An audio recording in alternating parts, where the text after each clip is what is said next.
Hello my dear friends, आज अपन जानेंगे biological scientist के बारे में पार्ट 3। तो बहुत ही इम्पोर्टेंट कंटेंट है ये मेरे दोस्तों। अगला साइंटिस्ट है केमो ऑस्मोटिक हाइपोथेसिस का, जो डॉक्टर पीटर मिशेल ने केमो ऑस्मोटिक हाइपोथेसिस के बारे में जिक्र किया था। केमो ऑस्मोटिक हाइपोथेसिस को प्रोटॉन बम कहते हैं और दूसरा नाम मैकेनिज्म ऑफ एटीपी सिंथेसिस भी कहते हैं। Doctor Peter Mitchell proposed this hypothesis in 1961.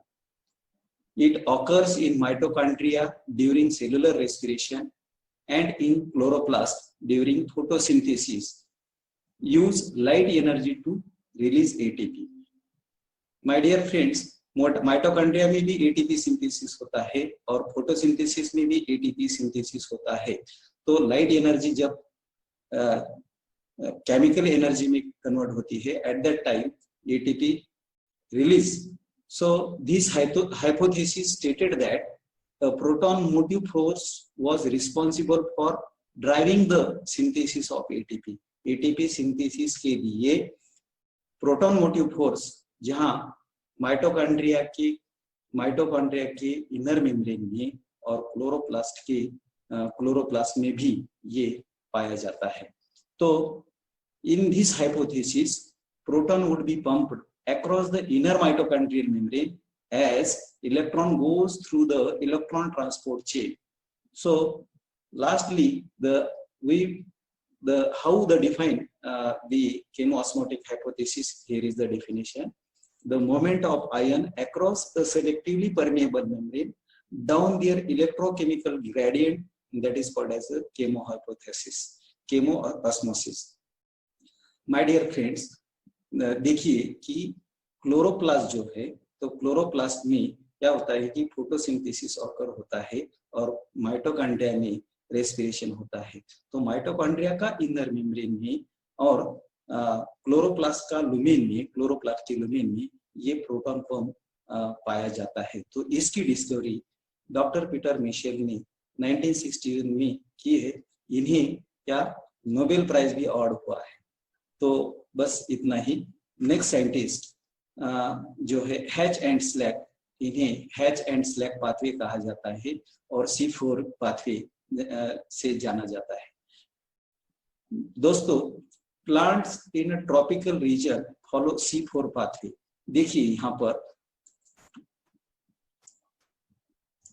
ये पूरे अर्थ का मैप है। देखिए यहाँ पर पूरे अर्थ बताई है और यहाँ पर ये जो बीच वाला पोर्शन है ये तो इक्वेटर और इक्वेटर से अभी ये काल्पनिक रेखा है, पृथ्वी की काल्पनिक रेखा है, तो इसे इक्वेटर कहते हैं। और इक्वेटर से 23.5 नॉर्थ में और 23.5 साउथ में जो पोर्शन है तो उसे ट्रॉपिकल जोन कहा जाता है। तो ये ट्रॉपिकल जोन में सनलाइट की जो एनर्जी है, सनलाइट की जो रेज है, तो सनलाइट के रेज में स्ट्रेट पाए जाते हैं और यहाँ पर हीट का और रेज का इम्पैक्ट ज्यादा रहता है। तो यहाँ के जो प्लांट्स है, ट्रॉपिकल जोन के जितने भी प्लांट्स है, तो plants in tropical zone region follow C4 pathway. तो यहाँ पर पाए जाने वाले जितने भी प्लांट है तो C4 पाथवे फॉलो करते हैं। ऐसा नहीं है कि C3 पाथवे फॉलो करते हैं। कई प्लांट्स, मोस्टली मोनोकॉट प्लांट जो है तो C4 पाथवे फॉलो करते हैं। सो इट इज अ 2-स्टेप प्रोसेस। C4 पाथवे में 2 स्टेप प्रोसेस रहती है, जहां oxaloacetic acid which is a 4-carbon compound is produced in this plant. That's why that is called as a oxaloacetic acid और C4 carbon compound produce होने से उसे C4 pathway कहा जाता है। और ये C4 pathway hatch and Robert slack ने दिया है, इन्होंने स्टडी की यहाँ पर। तो ये C4 पाथवे जो भी है तो इन्होंने डिस्कवरी किए है। और कहाँ पाया जाता है? It occurs in it occurs in mesophyll and bundle sheath cell of chloroplast. और जितने भी प्लांट्स के मेसोफिल सेल है और बंडल शीथ सेल है उनके क्लोरोप्लास्ट में ये पाया जाता है। देखिए ये क्रांच एनाटॉमी यहाँ पर दी गई है। अभी मेसोफिल सेल जो है तो that is the outer layer and the bundle sheath is inner. So inner bundle sheath chloroplast and mesophyll cell chloroplast. यहाँ पर ये C4 pathway oxaloacetic acid produce होता है। तो आप जानेंगे C4 प्लांट्स कौन से हैं। तो माय डियर फ्रेंड्स, इंक्लूडिंग इसमें बहुत सारे मोनोकोटिलेडॉन बिलोंग्स करते हैं। मेज है, शुगर केन है, स्वारगम यानी कि ज्वार, और जितने भी ग्रास है तो वहां पर क्या होता है C4 पाथवे उस प्लांट में पाया जाता है। किस लिए पाया जाता है? To avoid the photo respiration, यानी कि फोटो रेस्पिरेशन अवॉइड करने के लिए ये C4 पाथवे ऑपरेट होता है इस ट्रॉपिकल रीजन के प्लांट में। ऐसा नहीं है कि डाइकॉट में C4 पाथवे ऑपरेट होता नहीं। Some are the examples of dicot, they follow the C4 pathway but they are in a little amount. Next, Hans Adolf Krebs in 1937 the study of cellular respiration. Hans Adolf Krebs ने cellular respiration की study की थी और क्या कहते हैं that extract cellular respiration में extract होता है। क्या होता है? एनर्जी एक्सट्रैक्ट होती है। कहाँ से होती है? फूड। और क्या होता है? Oxygen makes it available to drive the process, यानी कि सेलुलर रेस्पिरेशन में ऑक्सीजन जो है तो ऑक्सीजन बनता है और फूड का क्या होता है? रेस्पिरेशन होता है। तो इस क्रेब्स साइकिल को दूसरे नामों से भी जाना जाता है। सिट्रिक एसिड साइकिल कहते हैं, ट्राइकार्बोक्सिलिक एसिड यानी कि TCA साइकिल कहते हैं, सिट्रेट 6 कार्बन साइकिल कहते हैं, और is the first stable compound कि इसमें क्रेब साइकिल में जो भी स्टेबल कंपाउंड पहले पाया जाता है तो 6 कार्बन वाला होता है और उसका नाम है सिट्रेट। उसका नाम क्या है? सिट्रेट है। नेक्स्ट साइंटिस्ट, यहाँ पर देखिए ये हांस एडोल्फ क्रेब का ये फोटोग्राफ दिया है मैंने आपके लिए। देखिए नेक्स्ट साइंटिस्ट है जॉन जेकब ब्रिजिलियस। जॉन जेकब ब्रिजिलियस के बारे में जानेंगे। Who termed the term enzyme? Enzyme ये जो टर्म है तो जॉन जेकब ब्रिजिलियस ने दी है। तो किस लिए? देयर कैटालिटिक केमिकल एक्शन, यानी कि एंजाइम जितनी भी है तो ये कैटालिटिक एक्शन करते हैं। तो देखिए दोस्तों, chemical action, catalytic action, whatever the chemical reaction which occurs inside the living cell, and these catalytic chemical reaction catalyzed by enzymes, and the word or this term was given by John Jacob Berzelius, and this is the photograph of John Jacob Berzelius. तो आप ध्यान में रखेंगे कि term जो है enzyme की, chemical catalytic chemical action जो भी होता है तो एंजाइम्स की वजह से होता है। Enzymes they are nothing but a proteins.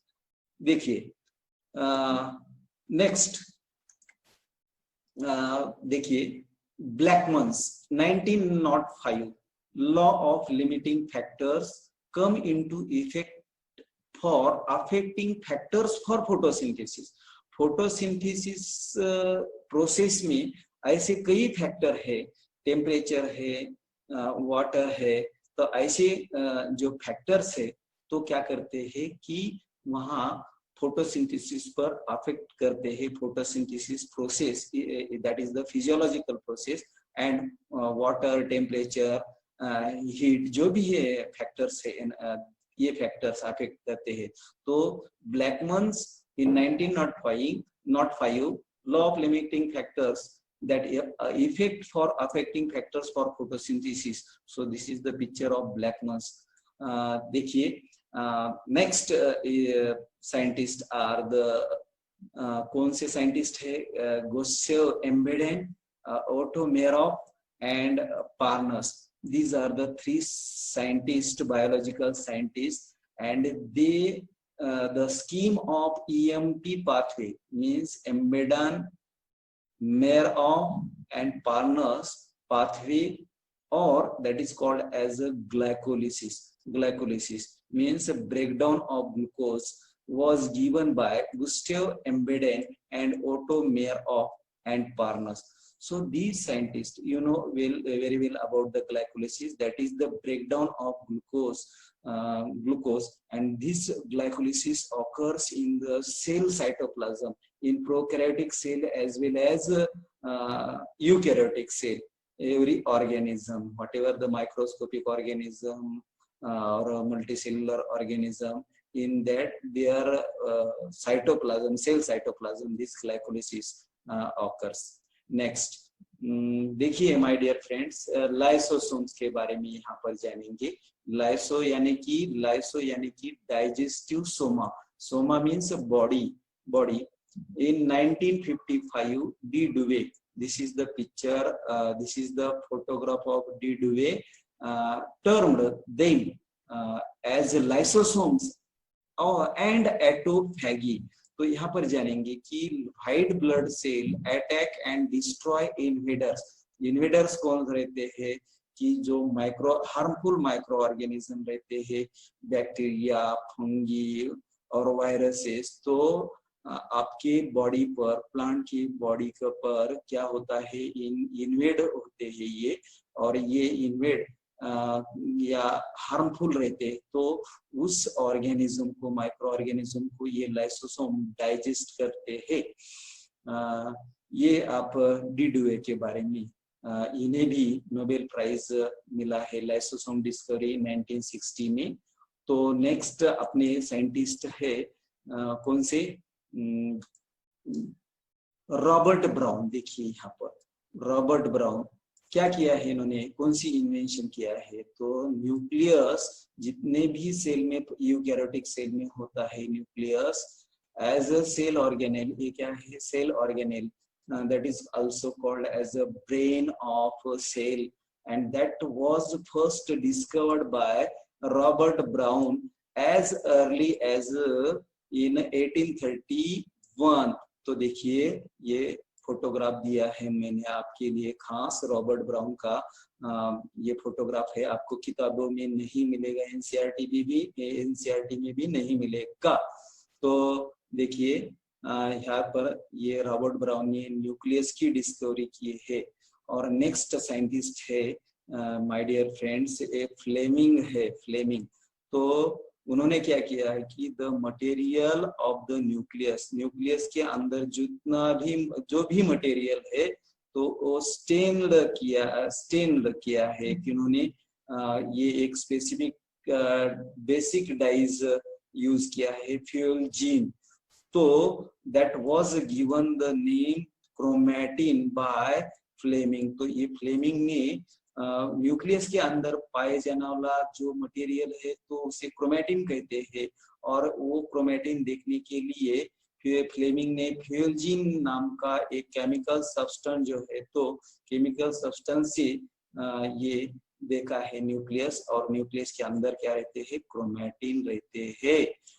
ठीक है, I think it's okay for you, it's better to understand.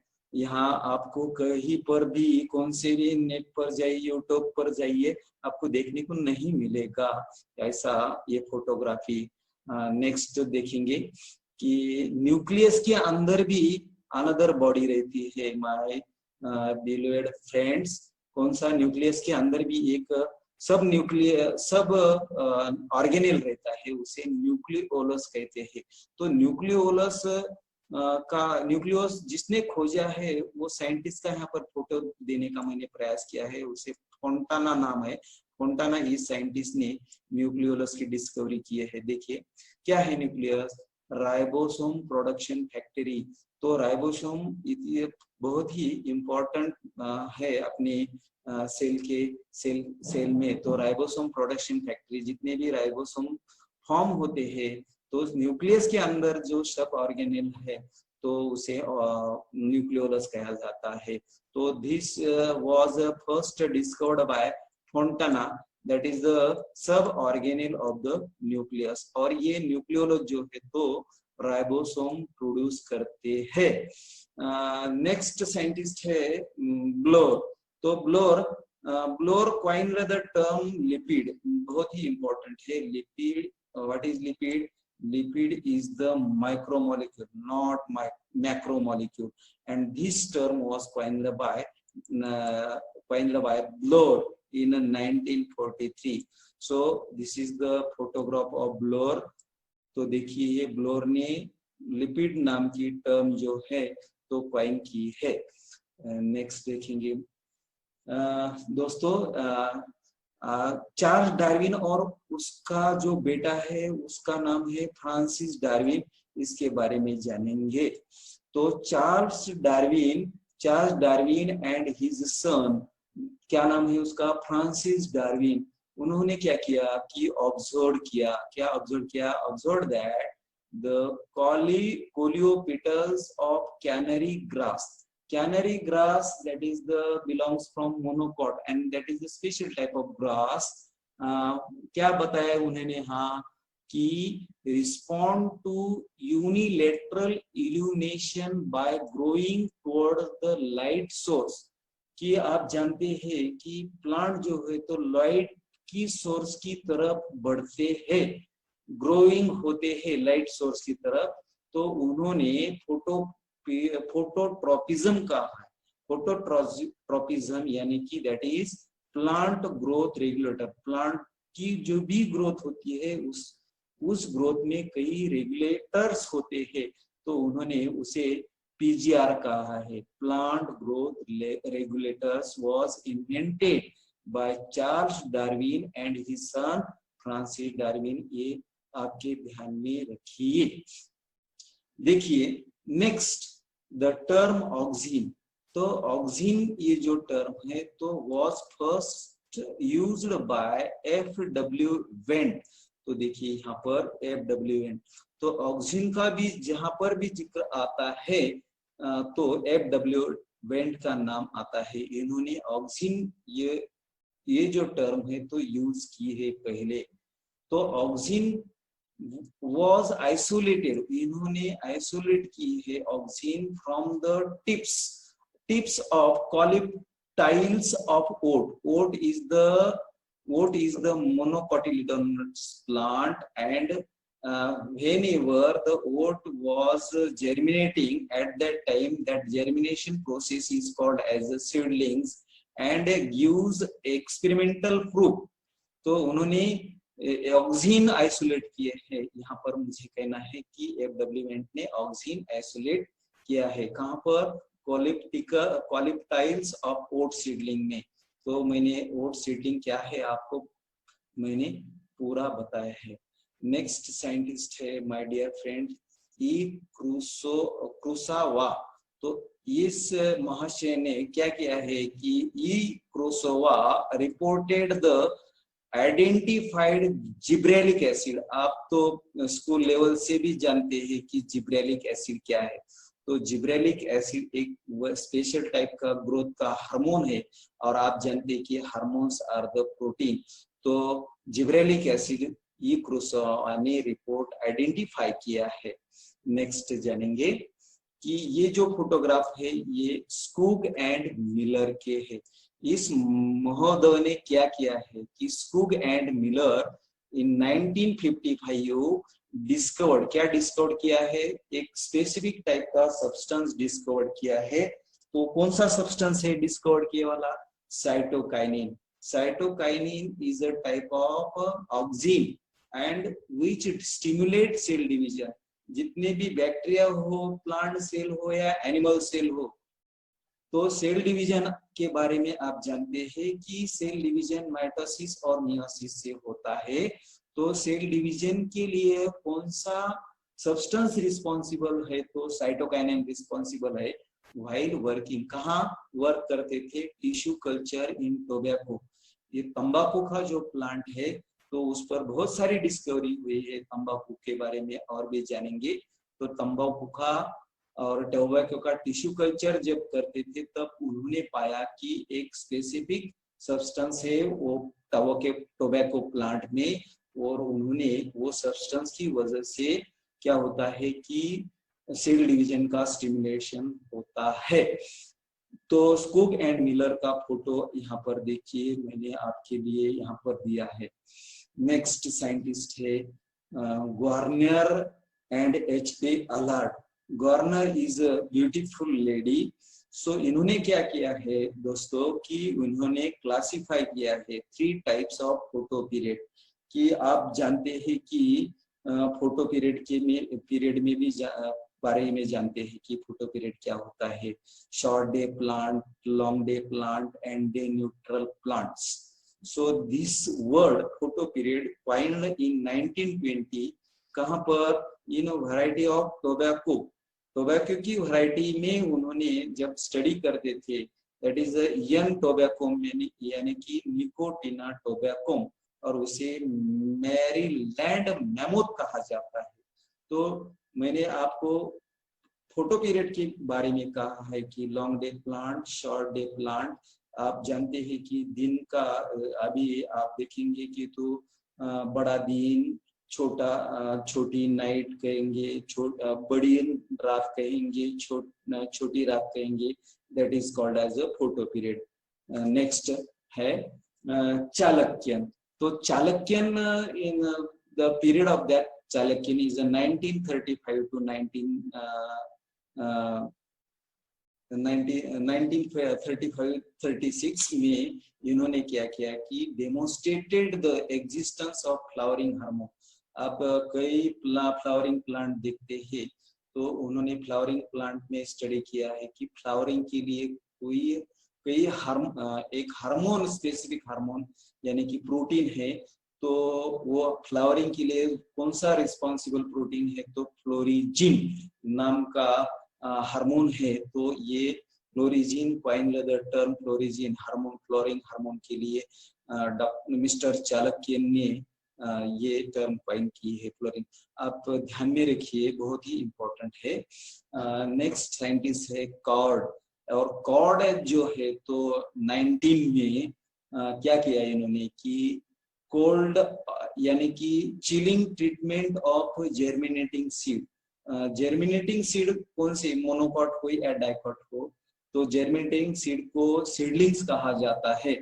किस लिए, to promote the early flowering in plants. Flowering plants में जल्दी फ्लावर आने के लिए इन्होंने सीड को ही कोल्ड ट्रीटमेंट दी, यानी कि चिलिंग ट्रीटमेंट दी। और ये चिलिंग ट्रीटमेंट की वजह से स्पेसिफिक फ्लावरिंग का जो पीरियड रहता है ग्रोथ में, तो अर्ली फ्लावरिंग आते हैं, जल्दी फ्लावर आते हैं, तो उसे उन्होंने वर्नलाइजेशन यानी कि और यारोवाइजेशन कहा है। दोस्तों देखिए, ये क्वार्ड का ये फोटोग्राफ आपको स्पेशली दिया है मैंने।